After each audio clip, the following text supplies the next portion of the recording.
What's up, ladies and gents, coinaholics of all ages? Welcome to the Monday Market Report for the week ending April 13, 2025. And just like that, we are halfway through the month of April. This month is just continuing to go at breakneck pace, and yeah, it's wild. It's wild. This whole market has been a blur as of late, as we are approaching that pivotal Memorial Day weekend where things, in theory, should take a little bit of a left turn. We'll see. It hasn't quite worked out that way in a good 5 years. The pandemic sure did throw a little bit of a wrench into that. But in any event, we got to keep on going, my friends.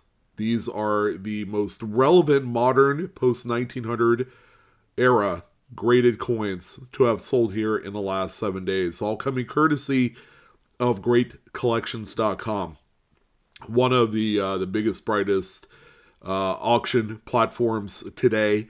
If you're looking to buy that piece that's been missing in your collection, or if you're looking to sell some pieces that have been sitting around for a while, to free up some capital, look no further. Great Collections can be that source for you, trusted by many. And yeah, I'm glad to be able to talk about what they were offering here this last week. Now, all the sales end every single Sunday of every week, so we get that kind of firsthand beginning of the week, kind of like microscope look at the market as a whole. Some would say that if the modern market was performing pretty good, that the entire market is performing in much that same trend as well. So what do we got here today? We have, as some of our usual suspects, of course, making more appearances, kind of like really thrusting and pushing what is that barrier of the registry set market today. As more pieces continue to come out at those higher grades, is it at all affecting the value? We're going to take a look at some of these. I can certainly tell you this. It's not a downtrodden kind of year for registry sets. As a matter of fact, it's the exact opposite. There are certain marquee coins and dates that are selling well above what is PCGS's expected valuation for those coins. We have a huge one here that just kind of came out of nowhere that you guys need to know about. So before we jump into those, I want to let you guys know I saw on the platform Whatnot. If you haven't joined the most revolutionary live social media auction platform today, now's your chance. There's a QR code right on screen. If you scan that, sign up under me, you get $15 off your first item, and it couldn't be any more automatic than making your first purchase. It comes off automatically. If you didn't want to use that, you could certainly use one of the links I had provided down below in the description box or pinned in the comment section of this video. I do videos each and every single week. Not so much videos, but live streams for auctions of some of your favorite type coins. Now's a good time to jump on board and become part of the revolution. I know I'm happy to be on there. It's a coin show week for us, for Blue Ridge Silverhound. We're going to be doing a show revolving around that this time on Thursday, 5 p.m. Pacific, 8 p.m. Eastern. Go ahead and bookmark that show for this week. All right, let's go ahead and get into this. These coins are not going to talk about themselves. A first timer on the list. We have never talked about a 1995 D FS103 doubled die obverse. And here you go. Now we finally get to witness one sold on Great Collections. Quite possibly one of the rarest doubled dies. Not particularly the most impressive compared to some of the other dates. If we're comparing this to the FS101, there is simply no comparison whatsoever. But this one, coming in PCGS, Mid-State 66 red, albeit not a very impressive 66 in my humble opinion, based off of these images. It's worth noting that this one ended up selling here this week for $1,687.50. Next one coming up here. We've seen a fair number of these coming up here recently. All of a sudden, an influx of missing mint mark coins, mostly proofs, have been hitting the market like a tidal wave, and the market is responding in some sort of way. Now, this is what I call your prototypical proof coin with just that you can see the mint haze right on the coin. It's unimpressive. This one, PCGS ended up giving it a 68 red deep cameo. Now, a little word of advice. There's really no way that you could clean off some of this mid-set haze on a Lincoln set. Keeping in mind for 1990 that they were still adhering to the copper-plated zinc composition. So there is absolutely no room for error whatsoever if you're trying to do something to get rid of this mid-haze. But in any event, this is a rare coin, all coming from a set that you could purchase today for about $7 to $8. There was supposed to be an S mint mark on here, ladies and gentlemen. It was just an error of epic proportions, I suppose you could say, that the mint mark was even left off of the working die on this particular case. Now, make sure you look at every Lincoln set, because if you're not doing that, then you'll never know if you have the big one. This one is quite the valuable little nugget. $2,953.12 was your sale price. Yeah, sure. Sign me up all day. I would sell this and then turn around and buy a St. Gaudens pre-1933 gold double eagle any day of the week, which ironically the price is virtually the same if you're trying to shop for a St. Gaudens or even a Liberty double eagle. Kind of crazy that this, you could do an even Steven 1-to-1 kind of trade. Now, if you ask most purists, they're going to say, I don't want that thing. Go ahead and just sell it on auction. Come check me out later and then buy my St. Gaudens with that $3,000 in cash. And, that would certainly suit the dealers a little bit better. The next one that we have here, this is, ladies and gents, a coin that we don't ever see circulated. For the most part, the 1970S FS101 doubled die obverse was cherry-picked out of BU rolls, over the course of the last 2 decades. So a lot of examples that did make it out there into the marketplace, eventually being graded, are all really nice mid-state 63 to 66 level coins. Here's an AU58 here, ladies and gents, and yes, this is what it looks like when it's being passed around like a peace pipe. Oxidized brown. This one has contact marks and nicks for days. It's to see this coin in an AU58 OGH holder is a little bit generous. Again, my humble opinion on this one. And this particular one right here, guys, sold for $1,406.25. Coming up next, one of my favorite coins here this week, only because, you guys know me. I've searched hundreds, if not thousands, of special mid sets from 1965 to 1967. And they generally don't look like this, where they truly are proof with cameo frosted devices. Oftentimes, you're going to see these as more satiny. You're going to see the dye flows a little bit better in the fields. You're really not going to see, in this particular case, the nice mirrored dark fields to offset that contrasting frosty design details of the coin. This one is quite majestic. So this one right here, NGC gave a mid-state 66 red ultra cameo.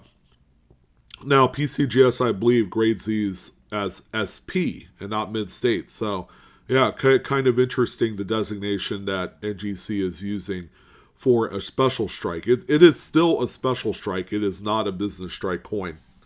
So this one right here, a little bit shocked. They ended up selling for $2,613.06 for this one.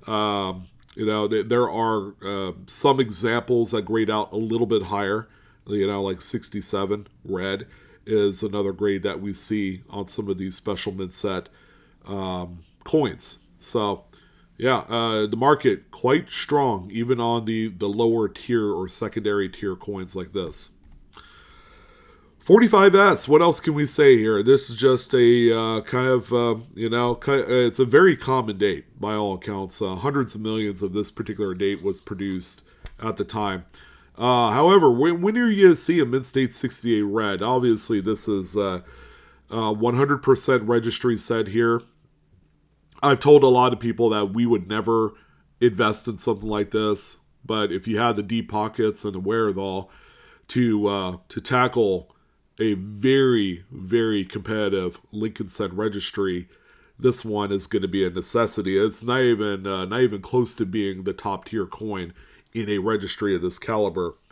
$2,092.50 was your final sale on that one there.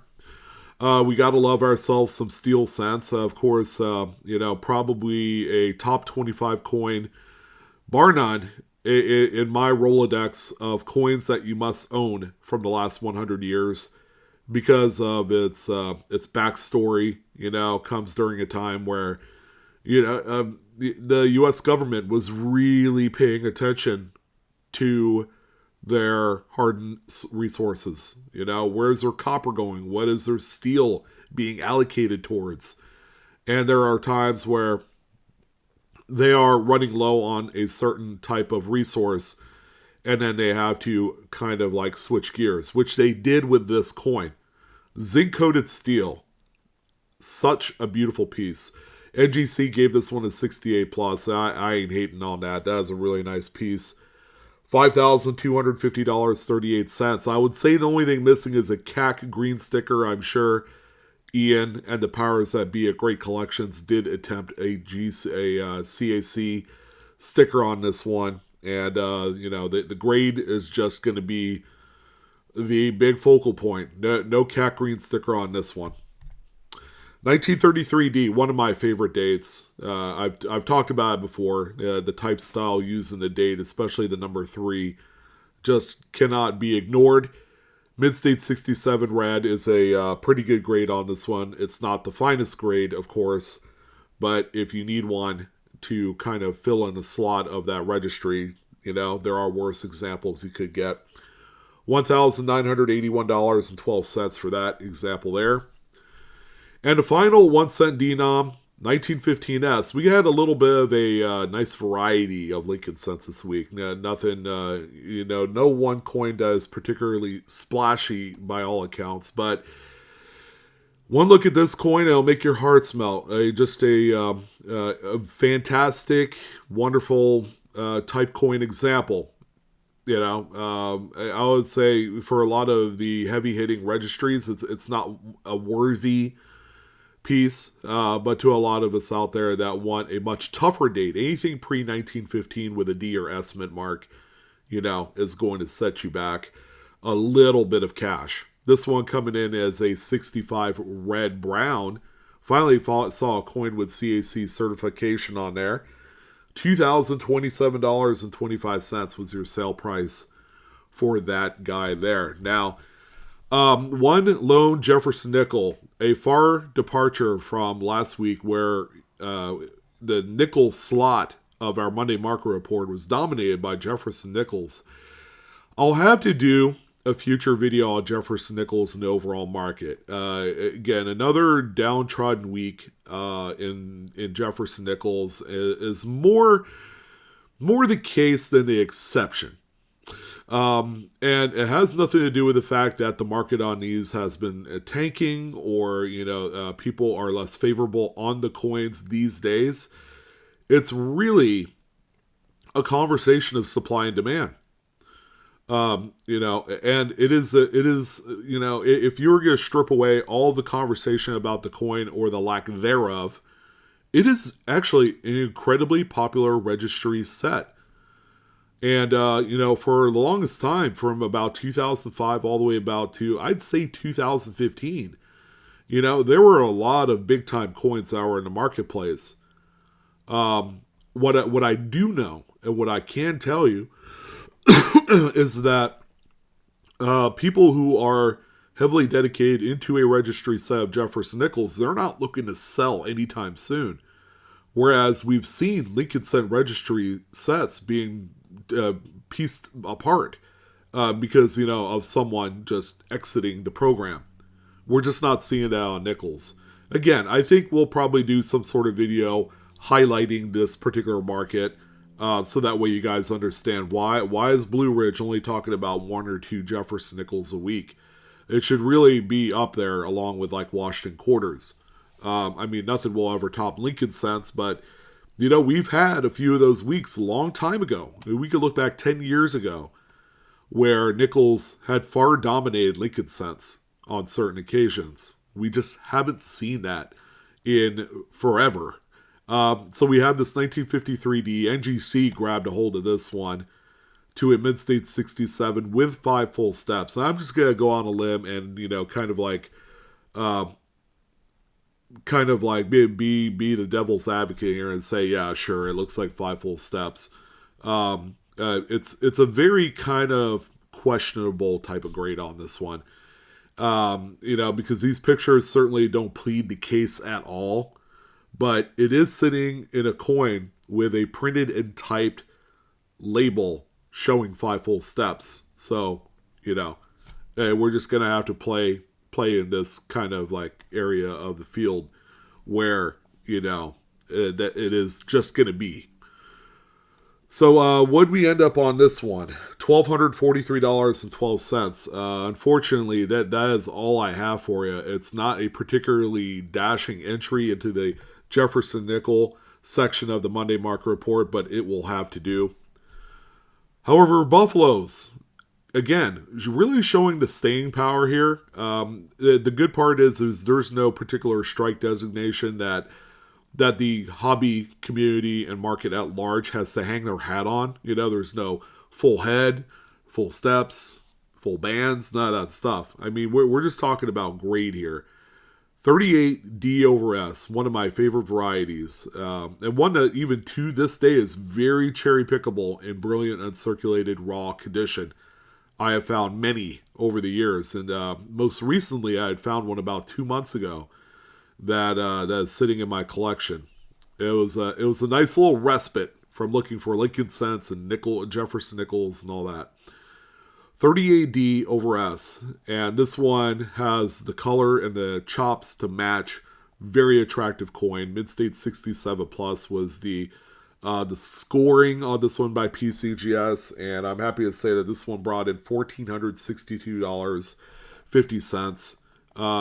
Another highlight reel kind of coin. I like the color on it because it's like not in your face, and it's a very kind of like transparent looking kind of tone that's been added to it. 35S, okay, not an incredibly tougher date, but 35, once you get into like 35, people will tend to kind of say that these aren't readily available when you want them to be raw for grading. So this one here, NGC, again, nice little mix of NGC grades this week, coming in as a 67, CAC certified as well. And this one sold for $2,327.62. And again, all of these coins, guys, are not top pop grades. These are all secondary or trinary level pieces. All right, which again is a testament to the staying power of the series. How about 27S? What we call the Everyman grade, CAC G AU58 plus. A relatively tough, very scarce date here in grades above XF. Good luck with that if you just needed an acceptable type for a Buffalo Nickel album. If you're looking to, for like an above average, type of collection. This one's really nice though. It kind of like threads that line of it had kind of sort of looks like mid-state, but not really, after looking at it for a while. But, the concession here is you don't have to spend $8,000 to $10,000 for a mid-state 65 coin. So this one right here How about $1,249.88? That is rather reasonable, right? And it's not that big of a trade-off, even though it doesn't say mint state on the label. Do not overlook AU58 plus. That is a common misconception that this is a subpar grade, when in reality it's one of the more scarce grades to come across, and that's the big reason why that these are highly collected in everyman sets. 26S, I did a little short video on this one because I had to. Why not? This is a top 3 key date in the series. This one just so happens to be in a 65 holder. I think a CAC certified green sticker would just make this one absolutely insane. As it sits right now, the coin ended up selling, to a very nice little sum of $80,437.50. A CAC green sticker most assuredly would push this one pretty close to the 6-figure mark pretty easily. So, finding one that especially looks like this with above average luster and the strike quality that is simply not non-existent for a mid-20s decade piece, man, this thing, far exceeded the expectations of anyone that was looking or even monitoring this segment of the market. Speaking of which, we also had a couple of our favorite overdates that did pop in. This one right here, the lesser of the two, 1918 over 7 Denver Buffalo Nickel, looks like it spent a little bit of time in the ground. And it's reflected on the grade. PCGS awarded this one corrosion removed XF detail. So I don't know specifically where the corrosion was removed. Maybe it was dipped somewhere, to remove a good fair amount of the rust on this one, or whatever is sitting on the coin. But boy, that overdate, that is really easy to see. If you just needed just a great example, irrespective to the grade itself, this is a great kind of like plate coin to keep in a collection. If and only if you have that kind of money to just blow on, a sampler coin, which by the way was $2,925 for this one. So a little bit of a upper end sample coin to be sure there. 21D, this is just so happens to be the one lone dime on the list. 21D, it had to be that date, in AU58. Nice slider type coin there. CAC certified as well. I mean, I got nothing but great glowing things to say about this because it's not Mid-State 65, and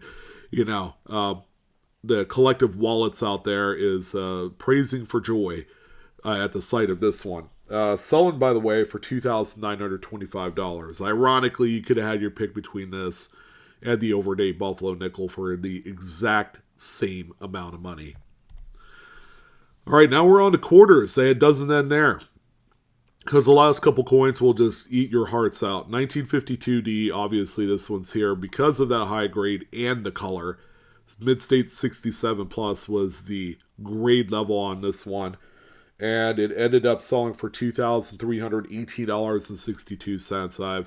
I've actually talked to a few people about this, not the coin in general, but just the ability in today's market to have that opportunity to find original, wholesome Washington quarters, the later dated stuff that are still silver, because obviously those, tone a lot better than the copper nickel clads after 1964.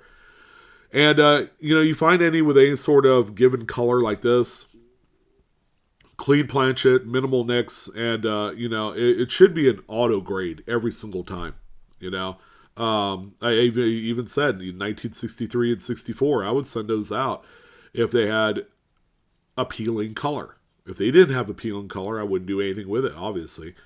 So yeah, not bad. $2,300 on that one. We got some Standing Liberty quarters. How about a 29D? kind of like in the closet, tougher date.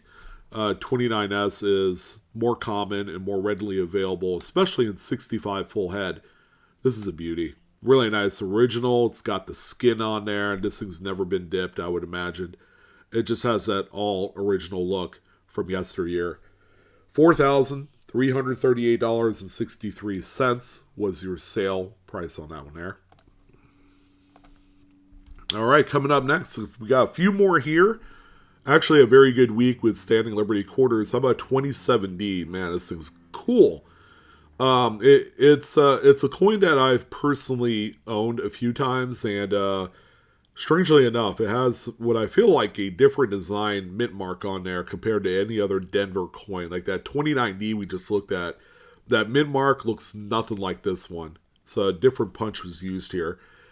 Again with that nice original kind of skin to it. This one in a 65 full head is a beauty. $2,604.38 was your sale price on that one there. There's your other overdate on a 1918 over 7S this time. So you got to make sure it's an S mint coin. XF45. All right. Great grade, by the way. When you look at the date and just how bad of a job the mint did in producing the dies for these things, where the date is set so high on the relief of the coin to where it wears out, you look at XF45, you're like, man, this thing barely got any work done in commerce, and that date's almost gone. But on a much stronger graded example, like maybe an AU, you could see that overdate really well. So $6,761.25 is high atop the list of most desired overdates in the U.S. type coin, I guess, lexicon. A pretty deep list, by the way. And how could we forget our beloved 1916 SLQ here with a mintage of only 52,000 pieces. There can't be too many of them in 65 full head, which is what we have here. There was another similar example in 65 that sold probably like 2 months ago. So this is like the second example this year in 2025 that we have seen. So this one here, as you would expect, pretty hefty price tag at $33,094.12. And our final two coins, woo, man, 63 proof Franklin $half. Make no mistake about it. This is not the traditional look of the coin that you normally encounter as you're going through and cherry picking proof sets. 1963 always seems to be one of those kind of ho-hum dates to cherry pick through. Not a lot to look out for other than deep cameo, loving this. Very beautiful, nice, rich, dark fields. Nice, ghostly, ethereal devices is the best way that I could describe it. This one, a point away from perfection. Proof 69 deep cameo. Damn, that thing is a gauntlet. $4,106.25 was the final hammer price on this one. And the final piece, can't even believe that this one popped up in the market in 2025. And the question really begs, should we be paying more attention to this? I will elaborate here a little bit in depth in a moment. 1979 P. Susan B. Anthony. Looks like a Washington quarter, sized like a Washington quarter, most hated U.S. coin made today. You can make the argument that there are a few others that give this one a run for its money. Susan B. Anthony, our good old Susan B. Anthony with the modified Ike Dollar reverse portrait. They just had to reuse it and gave it kind of a very unique rim inset on this one.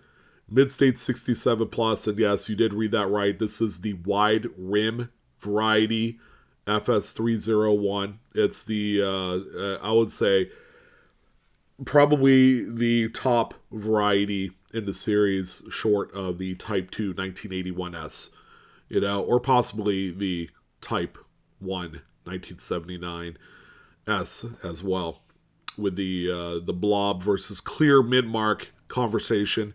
Of course, those are two proof coins. This is the one business strike coin that is worth a damn talking about with that wide rim. Now, the wide rim variety is not rare at all. So that question that begs out there, should we be paying more attention to this coin? Should we be seriously considering it for more grading? Because there aren't a whole lot of these in the populations. As a matter of fact, this is a top pop grade in the 67 plus, not too shabby. Pop 2, PCGS has a price guide value on this coin in this grade at $6,500, but the record was breached to the tune of $8,268.75. The narrative that we should all begin to pay more attention to this, I probably wouldn't drop everything in lieu of trying to find these, but a lot of people have these in collections, and you could easily find this one in the uncirculated 3-coin sets that have the PD and S. You can find the wide rim coins. That might be your best bet because those are going to be the best quality examples that you will encounter. But 67 plus is that fine line drawn in the sand for some big payday kind of scenario. And that's what this one is here. I mean, it's so damn close to a 5-figure coin. I can imagine a 68 will push that envelope into the next stratosphere of just realized blockbuster sales. So that is the last one there. Can I have one to throw you guys for a loop, huh? Susan B. Thank you guys again for tuning in. Again, this is educational use only content, not financial advice. And I'm your host, Sean, with Blue Ridge Silverhound. It sure was a pleasure. I hope you guys have a wonderful week. Keep on collecting, my friends. I hope you enjoyed this one. Don't forget to like, share, and subscribe. See you on the next one.